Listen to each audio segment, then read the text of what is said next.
Eu sou Elisângela. Sou Ariadne. Eu sou Bárbara. Desde sempre, quem mora no Brasil e quem vive numa situação machista, a mulher sempre foi colocada como aquela que é sexo frágil.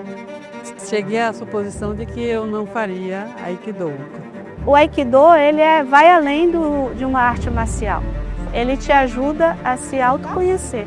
Gostava, cada vez mais do que eu estava vendo, do que eu estava lendo, começou a fazer muito sentido para mim.